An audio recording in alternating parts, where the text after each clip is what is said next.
I've been inventing pretty much since age 7. Living in an information age, especially my generation, we've been able to grow up with the world at our fingertips. With YouTube, we have this information, but what do we do with it?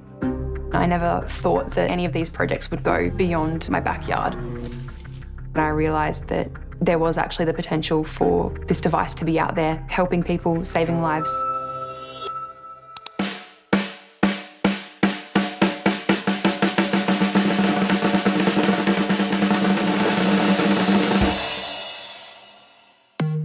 Even as a young girl, I remember she loved always asking questions. Mum, how does this work? Mum, how does that work? Constantly annoying my parents with, like, why is the sky blue? Why? This is my first invention. Kind of the start of my journey. From all of my projects, Smart Armour, I see it having the most potential to help people. Smart Armour stands for Scale Mail Armour for Radiation Therapy. It started off as a conversation over the dinner table. And I often come home at the end of the day and talk a little bit about problems that we've had. One issue we had is when we were actually treating breast cancer patients. They would fire a single beam, but instead of it going straight down, it branches out like a tree.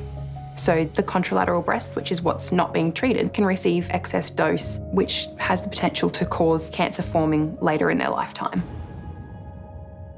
One of our family passed away from cancer not very long ago, so it wasn't just statistics on a page anymore. It was personal. I decided in that moment I was going to do something to help. One of my favourite quotes was, "If not me, then who? And if not now, then when?"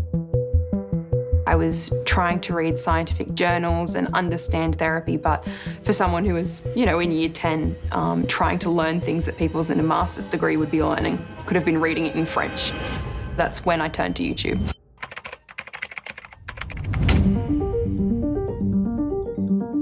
I was looking at videos as to how to actually read scientific journals, and then looking at the characteristics of radiation therapy, what's involved in treatment, finding what I need to solve this. From there, I began my testing different shielding metals. So I tested lead, aluminium and copper. Lead is the standard shield that's used for radiation around the world. So lead should be the best. I got my results and was like, hey, this is a bit strange. I was convinced that I'd kind of done something wrong. I went back and did them again multiple times and kept coming up with very, very similar numbers that kind of contradicted what is currently said about lead. That was one of the biggest discoveries, that copper was 20% more effective than lead at the skin surface. I was in history class, kind of popped one day, I was like, oh.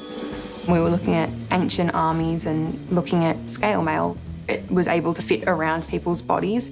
With YouTube, I basically looked up how to make scale mail tutorial, eventually ending up with what's now known as the Smart Armour.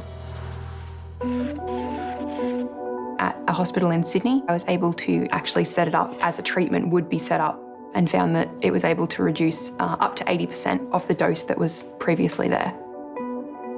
That was a point that I realised that I wasn't just in my garage doing my own little science experiments. There was actually the potential for this device to be out there, helping people across the world. It's been a bit of a journey. Anyone can find simple solutions to global problems. The answers are out there. Thank you. It's a Star Wars one. So that's the equation for force. In case. Yep. I'm a very proud nerd. I don't think there's anything wrong with that. I think everyone has a calling to help other people, whether that be through art, through music, through history. I can do that through science. The biggest problem that I'd love to solve, of course, would probably be cancer. We're still a little bit off that, but hopefully sometime soon.